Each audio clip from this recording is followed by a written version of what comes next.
umpisa na natin ang paborito nating chismisang may trivia. Let's play! Sang Tanong, Sang Sabog!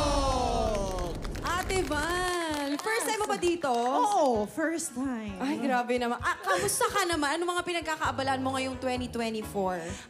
Actually, kakapalabas pa lang ng bago naming show with Jeneline Mercado and Cian Dim, Love, Die, Repeat. Ayan na. Yes, nag-start nung Monday.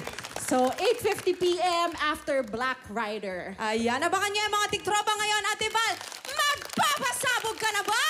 Magpapasabog na! Yes! Eto na, Ate Valerie. Ready ka na ba? Ayan, hintayin kitang masuot mo yan. Ang protective goggles. Okay. Ate Valerie, ito ang iyong unang sang tanong. Sang Sabog! Noong bata pa si Zian Lim, ano ang pangutos sa kanya ng mommy niya para mag-practice siya ng piano? A.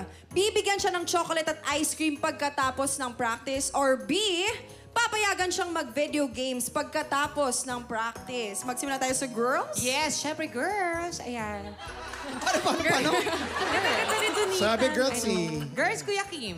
Anyway, ito yon, mag-video game. Kasi si Cian, nakita naman natin kung gano'n siya ka-fit ngayon. So, bata pa lang, ayaw niya na masyado ng chocolates. So, pag medyo yung nanay talaga stricto, hindi pinapakain chocolates. Pero, para mag-practice siya, yung video game, kasi tinan mo gano'n siya katalino ngayon. Di ba? Kasi ang video game minsan, nakakatulong sa pagka... Di ba, Miss Bianca? Pwede ka magsalita dito. Hindi lang ako. Nasabayan kita. Yes. Okay. O, di sa video game din nga. Oh, yun naman talaga pinag-usapan natin. Oo, yun nga eh. Pwede. Video game talaga. Kasi nga totoo, pag nag-games, umaandar yung utak, Exactly. diba? Paano mo bubuhayin si Super Kung ano man, Mario. kung ano may ginagawa mo, yun. mga ganon. So, si Superman, ano bang video games ang nilalaro mo? Hindi, sa games naman talaga, di ba? Meron kang, para may problem kang sinisolve. So, Okay, video games. Video Kayo games. naman, Kuya Ay, Kim. nako. Alam nyo guys, itong pamilya ni Sian, mga matatalino yan. Sa Amerika lumaki yan eh. Yung nanay niya, para scientist. Alam niya na yung chocolate, pag pinakain, pagkakaroon ng dopamine sa utak. Dopamine. At lalong gagaling. So yun ang binibigay niya yung chocolate. Ngunit, hindi ordinary yung chocolate. Dapat 75% black chocolate. Nag-agree ako kay Kuya Kim kasi hindi lang alam ng karamihan. Dati, tumira ako kanasiyan.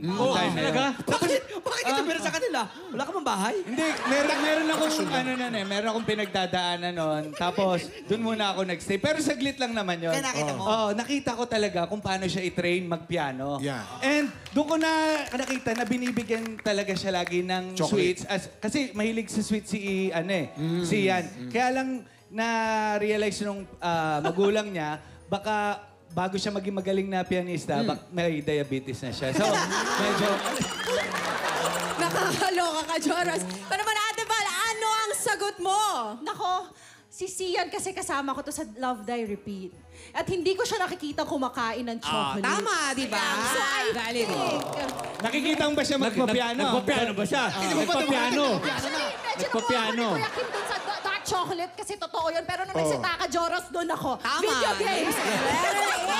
Bibigyan siya At ng saka sabi ni chocolate Joros, ice cream pagkatapos ng practice. Kapag or sabag, alamin na natin yan. Video game, video game. A video game pala in 5, 4, 3, 2, 1. Ano? Ang tagal kong tumira sa kanila eh. Kaya nga. At saka yung pagkakasagot mo, parang alam na alam mo talaga. Confident na confident pa ako. Cian, ha?